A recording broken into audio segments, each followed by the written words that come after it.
Hey everyone, Farmington Mayor Nate Duckett here. On today's Mayor's Table, I'm joined with Warren Unsicker, Farmington's Economic Development Director, and we're going to be talking about economic development, outdoor recreation, and what's going on downtown on today's episode.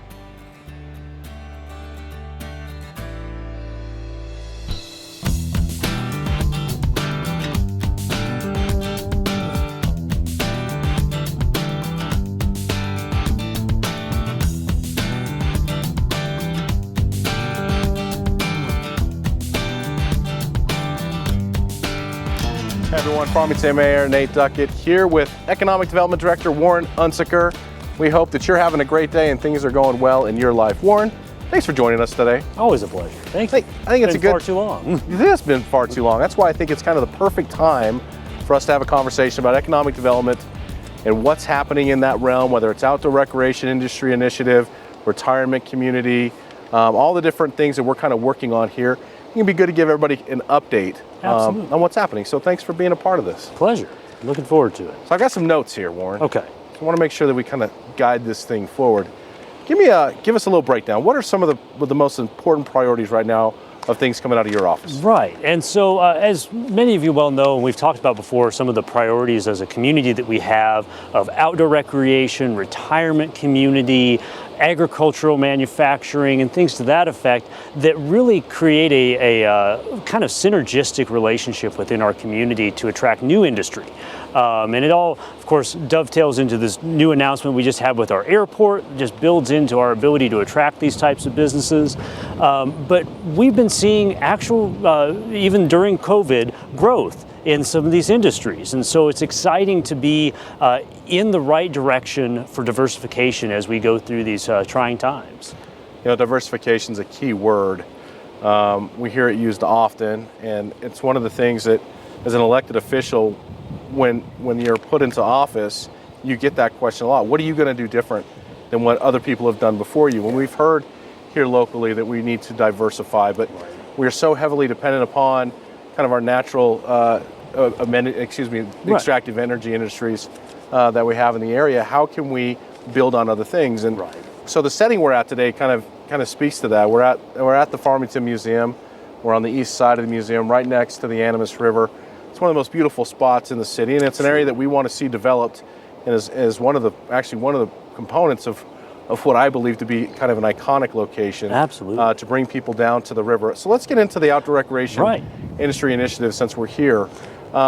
We've had a few successes, and we have some other successes coming along, but let's talk about the Miller and Pinion property that we actually bought and tore down, a very dangerous structure, I believe in the end of 2018. Yeah.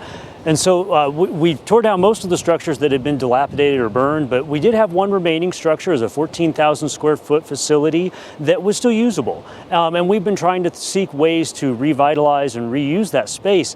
And we were fortunate enough to have two businesses very much interested in operating their new startups within our facility. And so we are excited to have Desert River Guides and Black Bear Unlimited moving into there here within the coming months. Desert River Guides is going to be providing rafting services, something that we've long wanted in this area to have our own dedicated river rafting guide service. And so that's going to be a really exciting amenity, again, that builds into the future of Ori and bringing people to this community. And then Black Bear Unlimited is going to be doing not only fabrication and repairs and rescue of off-road vehicles, but they're also going to be offering guide service eventually as a part of that as well. So these just are perfect dovetails into what we had visioned for Ori as well for the Animas district in downtown in our MRA district. We had looked for light manufacturing and outdoor industry to move into that Animas district, and it's the Miller and Pinion site couldn't be more perfect. It's right next to both takeouts and put-ins for the river, and easy access to the highway to get over to Chokecherry Canyon and the Glades. So it's just fantastic synergy. You know, those are the kind of services that you want to see when you're touting a city up as a outdoor recreation paradise. Absolutely. Right? You've got to have somebody out there who's providing tours, somebody who's renting mountain bikes, somebody who's using the river space that we have here. And so I'm excited to hear that. I was in Durango the other day, and I know this is taboo to talk about, but driving through Durango and look over the river, and there's two rafts full of people going down it. So this is definitely still huge potential here. And I'm told that our rapids along our section river are family-friendly rapids and should be very attractive. And so a company who's interested in providing that service, it gives them a way of providing the service, making families happy, people smile, and they can feed their families and hire employees and make the cycle go around. Absolutely. Absolutely. Now, we've also looked at and we've funded a river wave study. Tell us about that. That is correct. So yeah, we're actually going to be taking a look at the entirety of the animus within the city limits and figuring out where there are places that we could develop new and family-friendly and waves, rapids, as well as maybe even a stand-up wave. So I'm sure you've seen there's people in Ohio that surf. On the river, surf on the wave. Right. And so, in fact, I had a roommate that was from the middle of the country, and he was a better surfer than I could have ever been out in California. And so, this is something that we're taking a closer look at and seeing where we can add some of these amenities. And this is one of those spots that we hope will come out of that study as a location would be perfect for that. So.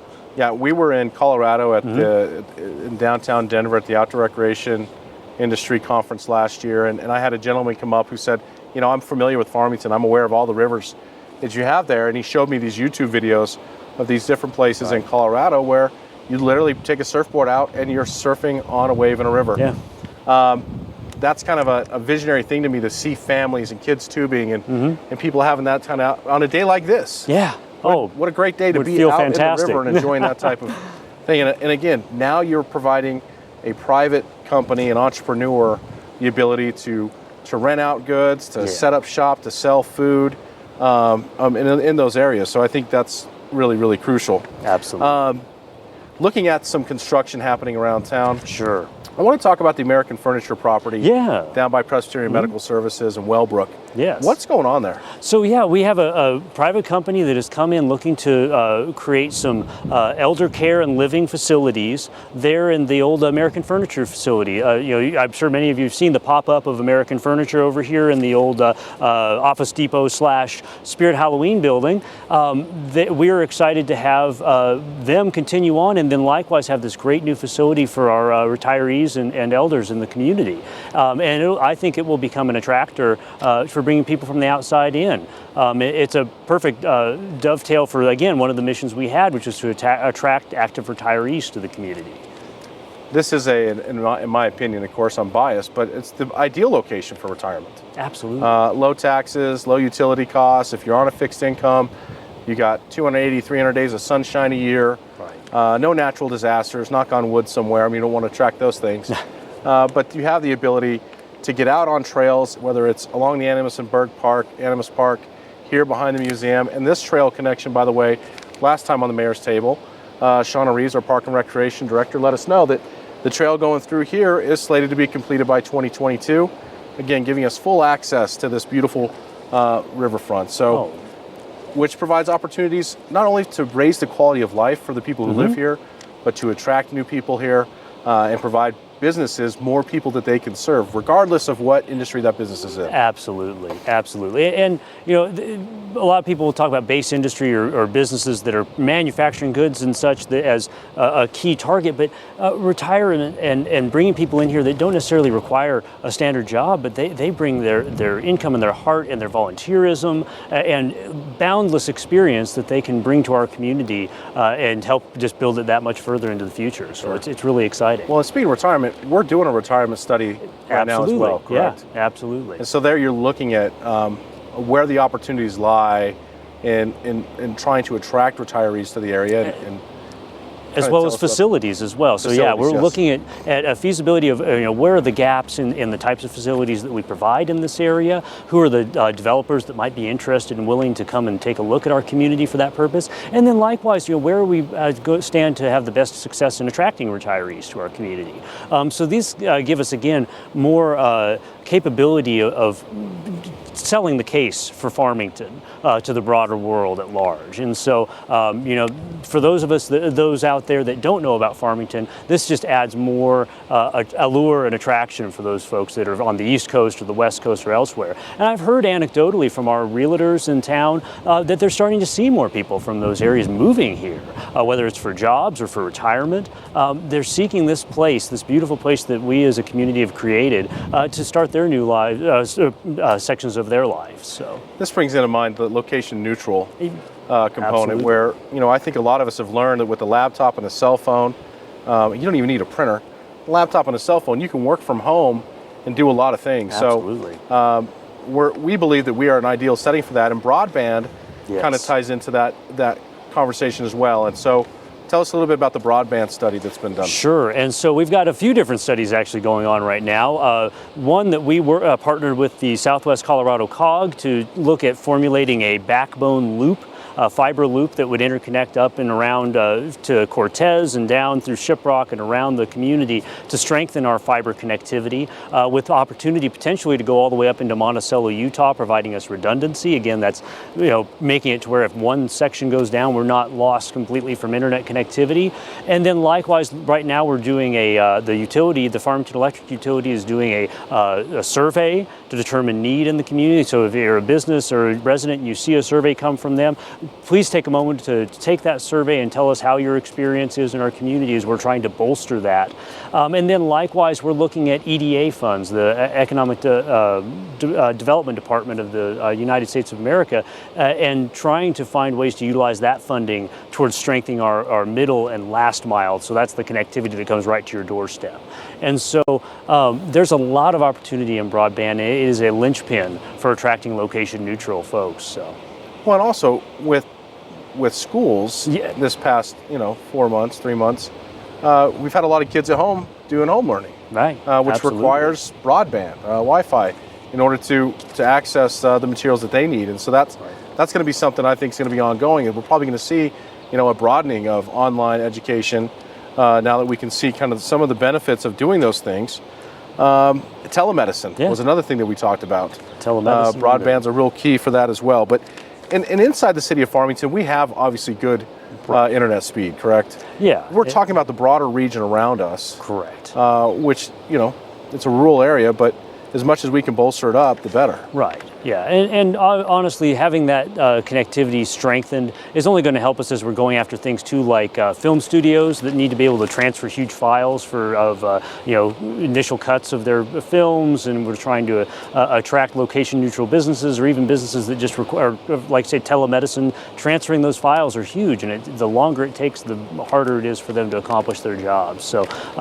And again, education is so crucial right now, both for higher education and for elementary and K through 12. So I think that we are well poised to try and take advantage of those things and make that a priority here. So, last few things, because we could go on and on about some of these things, but I want to make sure we point out a couple important ones. One, the San Juan generating project with Enchant Energy continues to be pushed forward. The IRS has obviously released their 45Q tax credits guidelines for investors. Bank of America has now signed on with Enchant Energy, and a team that includes Mitsubishi, Hewitt Construction, Sargent & Lundy, so that's big news. $22 million grant that came from the partnership with New Mexico Tech to do the wells, to sequester the CO2. That's all been a component of this conversation of economic development, because you're trying to sustain jobs. Right. So that you can grow jobs, right? Business retention expansion. I mean, that is a linchpin of economic development. When you mentioned earlier the need to attract new jobs, but there are industries here that can expand and grow. Precisely. And we're obviously trying to help those as well. So if we move from San Juan Generating Project, the railroad partnership that's been created within that work group with San Juan County and the Navajo Nation, that also continues to gain traction. Can you tell us any updates on that? Yeah, and so transportation logistics is something we have long lacked in this area. We're kind of unto our own up here, and so having that capability to inexpensively and efficiently get our raw products and the great amenities that we produce here out into the broader markets is something we've been pushing for years. But I don't think it's ever been quite this far into the partnerships and the unilateral effort by both the Navajo Nation, San Juan County, the city, Four Corners Economic Development, all pushing in the same direction to try and find ways to make it a reality. And so not only is that partnership formulated, the county signed an MOU with the Navajo Nation to try and help bolster this, but likewise, we just worked and partnered with the county to apply for what's called the Bridge Grant through the federal DOT.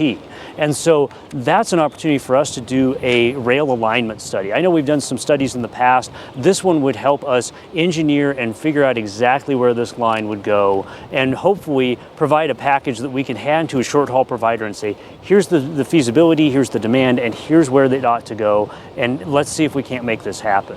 And so huge opportunity for us to garner some federal funding in upwards of millions of dollars to help with this process and really push this thing into the next level.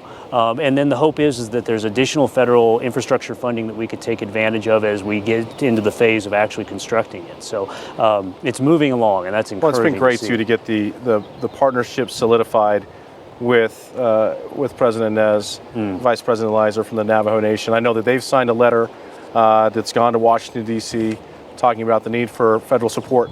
And in a time of economic recovery coming out of the coronavirus, or continuing really through the coronavirus situation that we're in right now, these are the types of programs that you would like to see funded that's going to generate long-term, heavy investment of dollars into these communities in rural New Mexico that's going to guarantee jobs and economic development for a very long time. Correct. It's going to open up so much opportunity for so many different industries to expand and new industries to come here to the most beautiful place on earth. Absolutely. That's the Four Corners. Last but not least, Warren, or actually two more things. Yes. Downtown project. Yes. Moving hot and heavy, and we're excited to see the things that people get excited about, which is the streetscape actually coming in and being put in.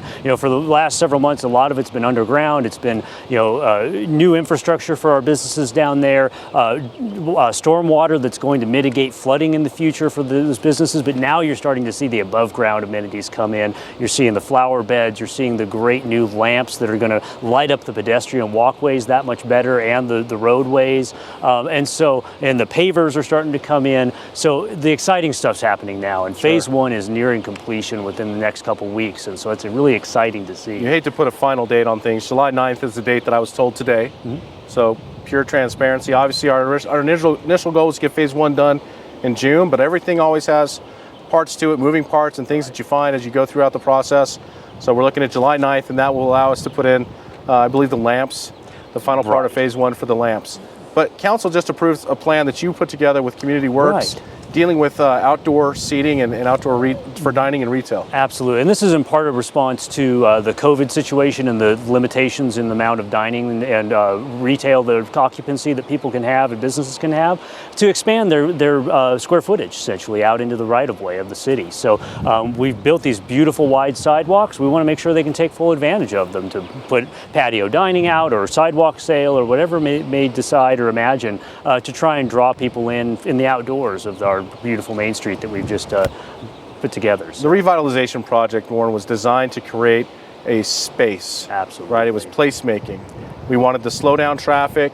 We wanted to make it a more beautiful environment. There's going to be new trees, new plants, the whole bit. But also the expanding the sidewalks gives people that feeling of safety between themselves and the roadway. And it gives businesses the opportunity to utilize outdoor seating in this beautiful area, of which we've been missing. We want to see rooftop seating. We want to see sidewalk seating. We want that area to become our own and be filled with people all day long. So very excited about that. Yes. Finally, we're in the airport. Signed an agreement this week last week with SkyWest Airlines to bring commercial jet service to Farmington Regional Airport. That would bring in, right now it's just one flight a day. Leave early in the morning and go to Denver, come back late at night, but allow people to connect into Denver, which has the biggest hub, to get people wherever they need to go throughout the United States. When you talk about economic development, how important is an airport in the city in which you're you're trying to grow. Absolutely a linchpin item, and kudos to Mike Lewis, our airport director, and Rob Mays and yourself for the vehement efforts that went into working with SkyWest.